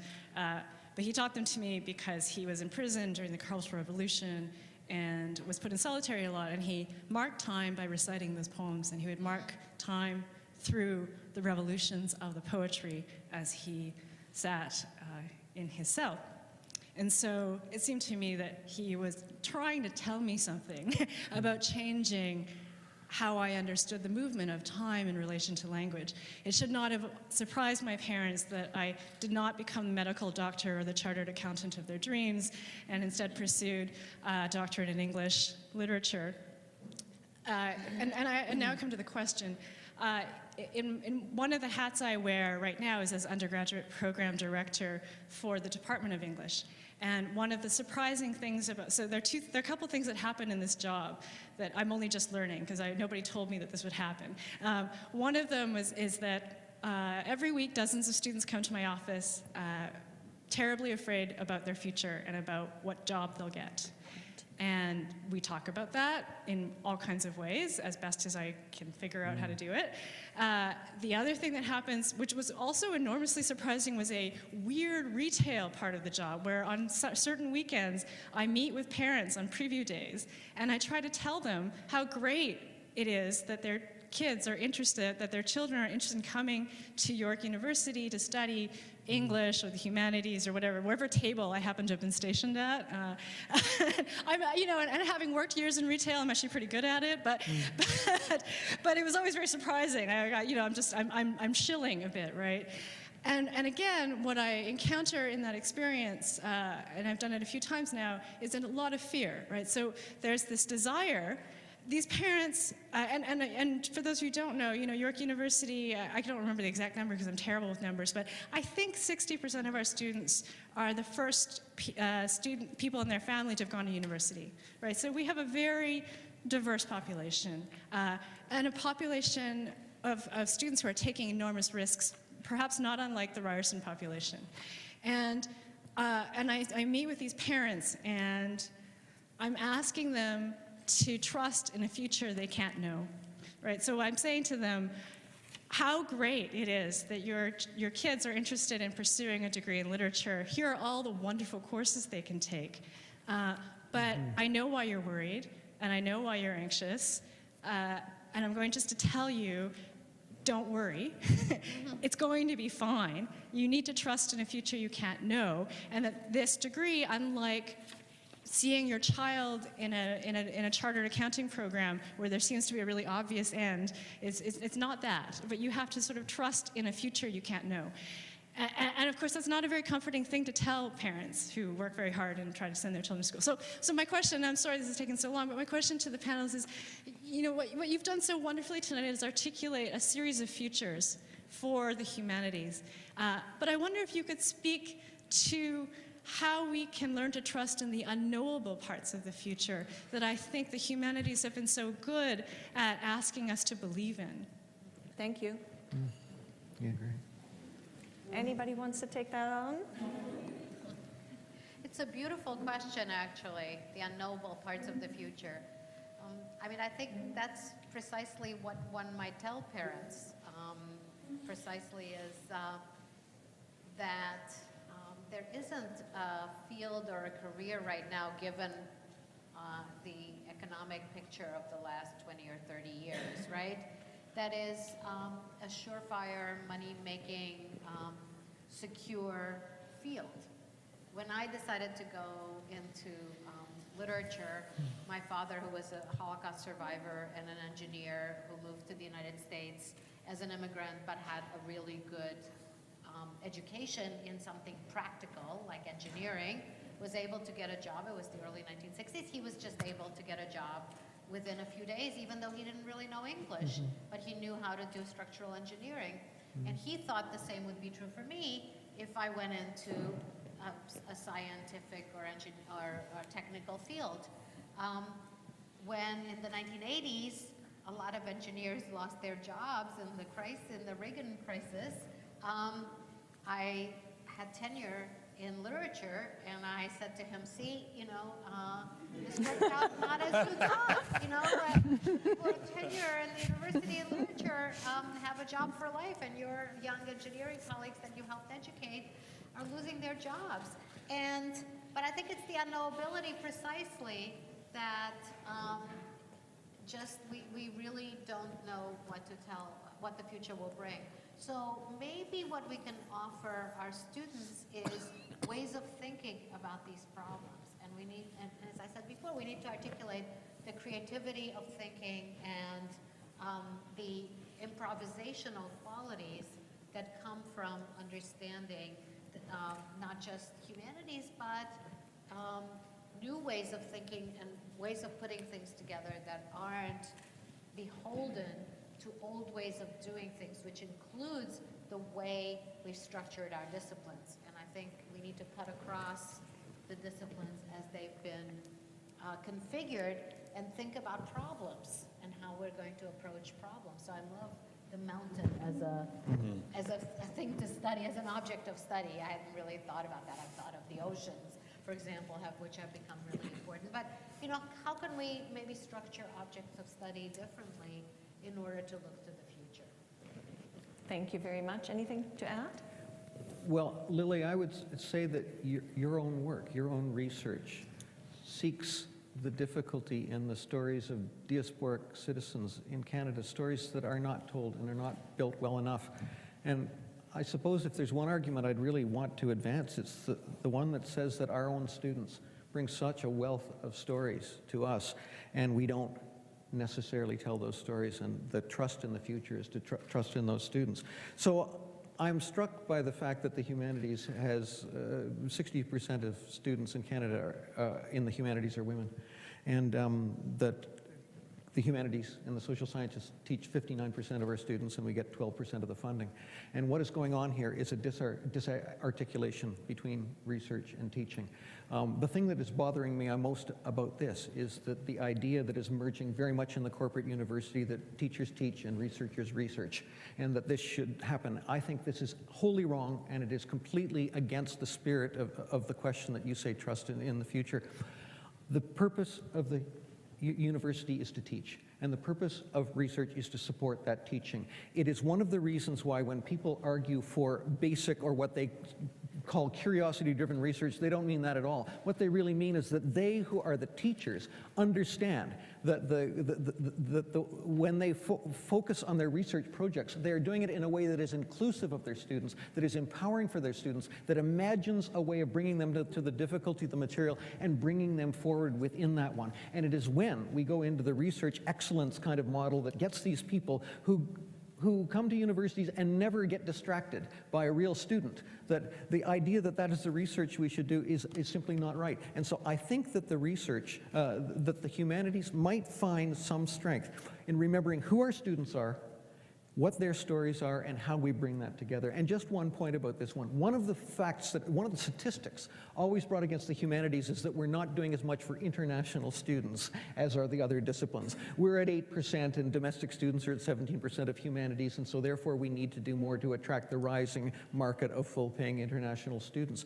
And my sense here is that this competitive language is distracting us from doing precisely the kind of work that would make the work that we do, as the message gets out, more attractive to international students. So I love the question about those indeterminate kind of futures, and I love the point about trusting them. It's exactly what I think we need to do in the humanities.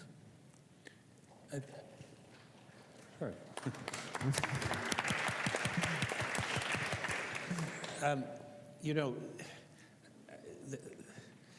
when we're talking about measurement, not the kind of measurement that you're talking about, but the utilitarian form of measurement, you're talking about when it's dominant in society. It's a theory of truth. It's a theory of certainty, and there's no question that this theory of certainty, which is pushed out through the corporatist methods, through the dominance of the business schools and the managerial idea, leads parents to think, well, there must be the possibility of certainty, that we need to know, and that this is very much the message of the last few decades. Who can tell us? We need to know. Now, the interesting thing is that the other school, which I think the humanities at their best represent, is the question of doubt. Living comfortably with doubt, with uncertainty. Dictatorships are based on certainty. Certainty is based on fear. People are afraid, they require certainty. The people who use fear for power play the game of fear and certainty. In a democracy or a society with responsible, engaged individuals, you live with doubt. That's the essence of democracy. You don't know. You don't know because everybody's different, because things are happening, because things are changing. And there's no question that the school of doubt, the humanist school, is not the one which is vaunted publicly as a way to run society. But in fact, it's a very effective way of running society, but it's not a comfortable way of running it. So I think one of the reasons that I said, and I think my friends agree with me, is that we have to be really careful about arguing back against the language of certainty, which is the language of fear, which is producing today things like populism, because the language of certainty has failed to produce the prosperity and certainty it said it would produce. So it simply accentuates more and more the fear, and the parents get more and more worried. So we have to be intellectually stronger and stronger arguing back about, you know, uncertainty is not a bad thing in a democracy. Living with doubt is realistic in a democracy. The people who can live with doubt are the people who will be able to deal with losing their job. The people who are obsessed by certainty will not know how to deal with losing their job. It's a far better way form of education in a period which is a period of great uncertainty. And you know, I'll give you a tiny example. I was talking with a brilliant young person the other day who's doing a PhD in the healthcare area, and this person kept saying the healthcare industry. And after a little while, I said, well, why are you calling it an industry? And they said, well, that's what they tell us to call it. It's an industry. And I said, well, the word industry comes with adjectives and adverbs and sentences and paragraphs. If you accept that the healthcare is an industry, essentially you're accepting the language of 19th century capitalism. You're accepting that it should be privatized and that it should be profitable. And this person said to me, oh, I've never heard anything like that before. You know, and I thought, this is the most amazing thing that I'm having this conversation. So we're not fighting back hard enough. Making, you know, whenever I'm in a meeting and somebody says the word stakeholder, I just start laughing my head off, really loud. And then they stop the meeting and they say, what's the problem? And I explain that it's essentially a Mussolinian term, that it's profoundly anti-democratic, that it means you won't allow anybody into the meeting who's a citizen unless they're self-interested. And then they stop and they don't know where to go, because you've destroyed their argument, their language. So I think that we have to be, and it's part of what it sounds like you're doing anyway, which is that we have to be very, aggressive is the wrong word, very imaginative and open about the fact that educating kids with doubt and uncertainty is the greatest force and tool you can possibly give them. Educating kids with the certainty of measurement is a fool's paradise. I'm just wondering if we could get at least one of the Twitter questions. So we have, for example, Michael Rice, who's asking, can Canada's tradition of, and I believe this means pluralism, is that correct? It's very far, okay. Can Canada's tradition of pluralism inform the humanities, question mark? How does diversity and pluralism permeate Canadian academia? Can we get a quick response on that? Should I read it again? No. Okay. No, that's pretty clear. I think that's clear. But I mean, that's the point I was making about the relevance of the humanities. Yeah. If you live in a city that's like this city, the humanities in some way has to be able to speak to that. Otherwise, you're essentially teaching the humanities as if you were living in France. And then you end up in the disastrous situation that the government of Quebec is. When the Prime Minister of Quebec, Madame Beauroy, started talking about the Charter of Values, I kept saying, that's very odd. She's using sentences which are straight out of the nightly news in Paris. Yeah. And of course, you know, if you speak French in Canada, your only other option is French news. And of course, she was using all this language which was used for the most disastrous European country in terms of dealing with diversity. And then one night she actually said on the news, you know, we have been inspired by the policies of the French government, the most successful government in Europe in terms of integration. You know? So, you know, we have to be very conscious that the way in which we're dealing with literature in some way, and Flossie, in some way, has to deal with the fact that we are living in a very cutting-edge revolutionary city and a very courageous, in some ways, country in terms of immigration and citizenship policies. It has its ups and downs. We have to be able to reflect that in our ideas so we can talk about it in an interesting way.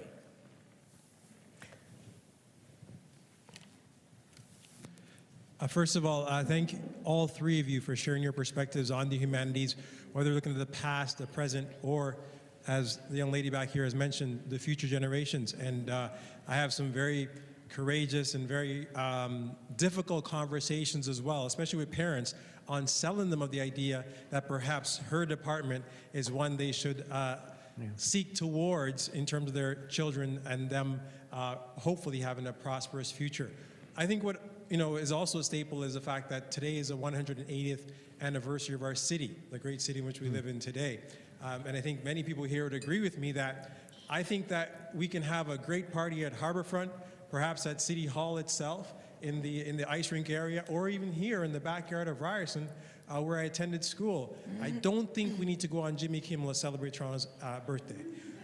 So on that note, recently the CBC had a Canada Reads series where they were judging a series of books. And to see that Joseph Boyden, a young writer of Aboriginal, as John has mentioned, of Aboriginal heritage, winning this award with the Orenda, beating out a veteran person in Miss Atwood in particular, and Atwood's someone who I really do admire as well, says something about our country, says something about how we're growing as a nation, and it also says something about how the humanities has certainly impacted the consciousness and the landscape of Canadian society.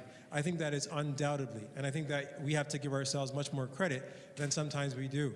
On that note itself, I also think that in terms of teaching students, for myself, I always teach them that, if you're in French immersion, that is very valuable, because some of the most impressive people of the 20th century have looked towards language in terms of their vehicle of accessing different cultures across the world and being able to communicate and connect on a common humanity in regards to the power of language. And I think that if students understand that, it'll take them much further than the binary understanding of Quebec and the rest of Canada. And the idea that French, simply learning French in order to be able to communicate with Quebecois or Quebecers. And I think that's very important that we get out of that kind of thinking.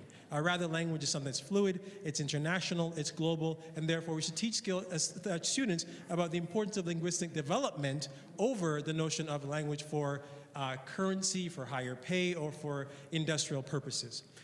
On that note, my question is, how do we then, from a humanities perspective on the panel, perhaps Stephen can touch on this, how do we use the humanities in order to, or how do we perceive, how does the humanities itself perceive something like the Charter of Values? When you look at that in terms of that policy itself, what does it say about our nation? And what does it say in terms of how does the humanities then perceive a particular piece of legislation like that that could have serious effects and serious consequences for the rest of Canada? Number one. Number two, for John, I think, what can we use today from the past to teach students to see the humanities in terms of economics, not from the idea of statisticians and numbers or quote-unquote measuring up, but rather in terms of what does the humanities offer to, or what can we eke out of the studies of economics from a humanities perspective? How can we infuse humanities with economics, especially today, to show students that economics is valuable not just in terms of business and business industries, but rather in other social good ways? Thank you. Thank you very much. Maybe just some very, very quick responses because we are already over time. So we do want to wrap up even though it's been riveting. So let's just swing into action with the final question. Well, you have called me out with a series of questions of formidable difficulty. So I will just tear off a part of the direct question you asked me about the Charte de Valeurs, and to say that, needless to say, I am very uncomfortable with the kind of legislation that makes a lack of religious and cross-cultural literacy a marker of social belonging. And I do not know anybody in the Punjabi community in Edmonton who is not made nervous by this legislation or this proposal. At the same time, I want to say that we are not in sufficient dialogue with people in Quebec in order to really feel deeply into the nuance of those things. And the rush to judgment that I see in places like the National Post makes me much more nervous in some ways than the actual legislation itself. You talked about those students and the parents and their expectations, and I do not know anybody in my world who has not had the experience of students who come caught in the incommensurability of multiple expectations, of following your own dreams in university and following your parents' desire to become the doctor, the lawyer, whatever it is, who has not had to navigate that difficult path. I am full of admiration for the capacity of students to do that, and I think that one way forward is for us stop worrying so much about who owns these students and thinking much more about how we teach them. We count majors. Why are we doing this? Why are we only counting people that we are basically putting in our paddock and calling ours? We teach everybody, and in doing so, we teach them in multiple and different ways. So that pluralism is something that we can institutionalize further, and I thank you for your question. Thank you very much, and I think that's actually a beautiful, beautiful wrap-up to our session. I would like to thank all speakers for really, really riveting, provocative, fascinating engagement here.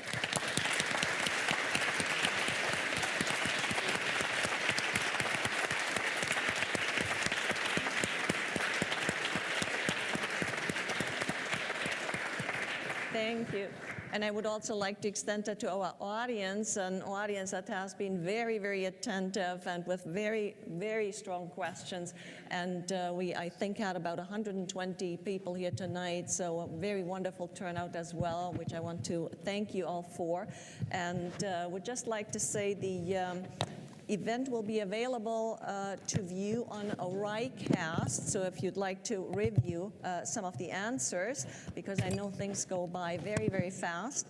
And would also like to thank once again the organizers, the Humanities chairs, the Dean of Arts, Charmaine, Monica, and especially the English department and Nima for leadership with this event. Thank you very, very much.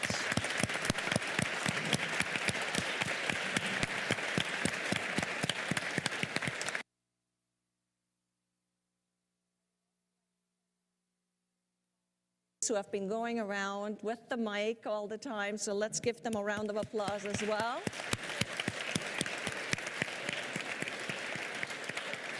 Okay. And now please join us for tea, coffee, and drinks to continue the conversation a little bit. Thank you very much.